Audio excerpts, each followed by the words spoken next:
नमस्कार बंधुरा सबाई केमन आछो। आमी तो भालो आछि। तो बंधुरा आज के आमी बानाबो पुटी माछेर आमड़ा दिए पुटी माछेर टक। तो देखते थाको संगे थाको। देखो एखाने पुटी माछगुलोके भालो करे धुए परिष्कार करे बेছে निয়েছি। আর এখানে দেখো চারটে আমড়াকে কাটা যাবে না ওই জন্য একটু নোড়াতে করে থেতো করে নিয়েছি। আর এদিকে বসিয়ে দিয়েছি কড়াই, আর কড়াইয়ে দিয়ে দিচ্ছি সরষের তেল।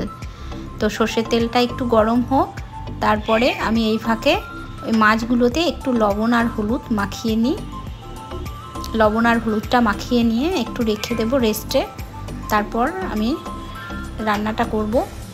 তো বন্ধুরা, তোমরা যদি কোনো নতুন বন্ধু আমার এই ভিডিওটা দেখে থাকো, প্লিজ আমার চ্যানেলটাকে একটু সাবস্ক্রাইব করে দিও আর পাশে থাকা বেল আইকনটি প্রেস করে রেখো, তাহলে আমি নতুন ভিডিও ছাড়লেই তোমাদের কাছে পৌঁছে যাবে।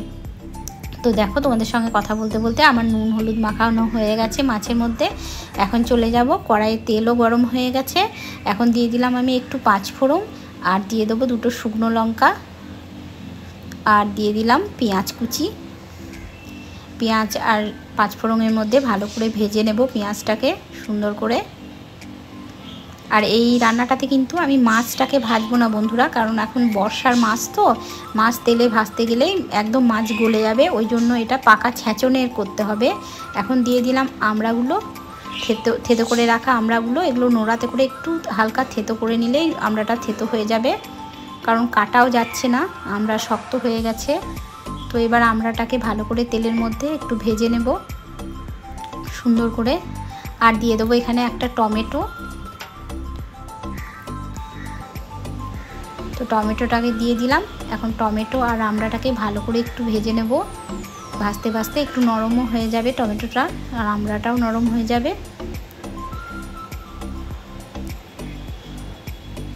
তো এখন দিয়ে দিলাম একটু হলুদ, লবণ, সবটাই পরিমাণ অনুযায়ী দেবে। তোমাদের মাছ যতটা থাকবে, আমার মাছের পরিমাণ অনুযায়ী আমি সব কিছু দিচ্ছি এখানে। এবার একটু জল দিয়ে মশলাটাকে কষে নেব সুন্দর করে। খুব ভালো লাগে এই বর্ষাকালে আমড়া দিয়ে পুঁটি মাছের টক। পুঁটি মাছ বলো বা যে কোনো মানে ছোট মাছ, খরচা মাছ বলো, খুবই ভালো লাগে। তো যেহেতু আমড়াগুলো একটু টক, সেহেতু আর একটু লবণ দিয়ে দিলাম।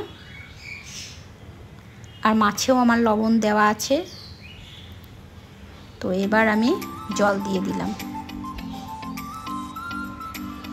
এবার আমার এই জলটা যখন ফুটে উঠবে, তখন আমি এর মধ্যে কিন্তু মাছগুলোকে অ্যাড করব। তো ভালো করে টকবক করে জলটা ফুটে উঠুক। তো দেখো, এই দেখো আমার জলটা ফুটে উঠেছে আমড়ার ঝোলের। এখন আমি পুঁটি মাছগুলোকে এর মধ্যে অ্যাড করে দিলাম। সব মাছগুলোকে অ্যাড করে দেবো। পাকা মানে ছেঁচনে অ্যাড করতে হবে, তাহলে মাছগুলো গলে যাবে না, মানে ঠিক থাকবে, ডাটো ডাটো হয়ে থাকবে। তো দেখো সব মাছগুলোকে এখন আমি দিয়ে দিলাম। এখন একটু খুন্তি করে নাড়াচাড়া করে দেব, দিয়ে একটুখানি ঢাকা দিয়ে দেব।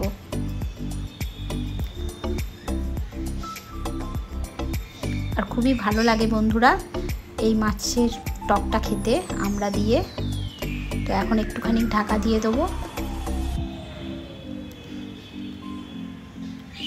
একটু ঢাকা দিয়ে একটু হবে, তারপরে আমি এই ফাঁকে একটা বেগুনকে কেটে নেবো বন্ধুরা। এই মাছটার মধ্যে বেগুন দিলে খুব ভালো লাগে। তো চলো এখন তুলে নিই।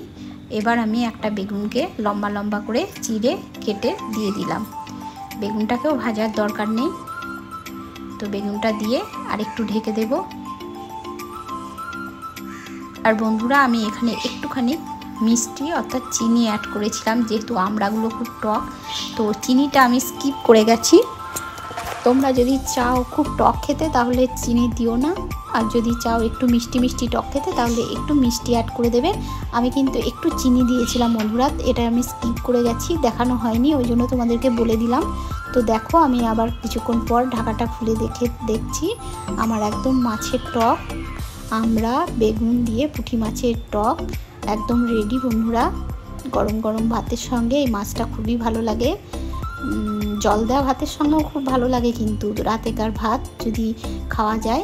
তো বন্ধুরা, তোমাদের কেমন লাগলো পুঁটি মাছের টক রান্নার রেসিপিটা? যদি ভালো লাগে একটু লাইক কমেন্ট শেয়ার করে দিও।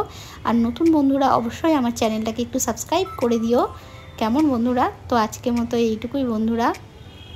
এতক্ষণ ধরে তোমরা আমার এই ভিডিওটা দেখার জন্য অনেক অনেক ভালোবাসা তোমাদেরকে। তো বন্ধুরা, তোমরাও কিন্তু এই রকম বর্ষাকালে প্রচুর ছোট মাছ কিন্তু এখন বাজারে পাওয়া যায়, এনে আমড়া দিয়ে হোক তেঁতুল দিয়ে হোক রান্না করে খাবে, খুব ভালো লাগবে। তো আজকের মতো এইটুকুই বন্ধুরা, টাটা বাই বাই। ভালো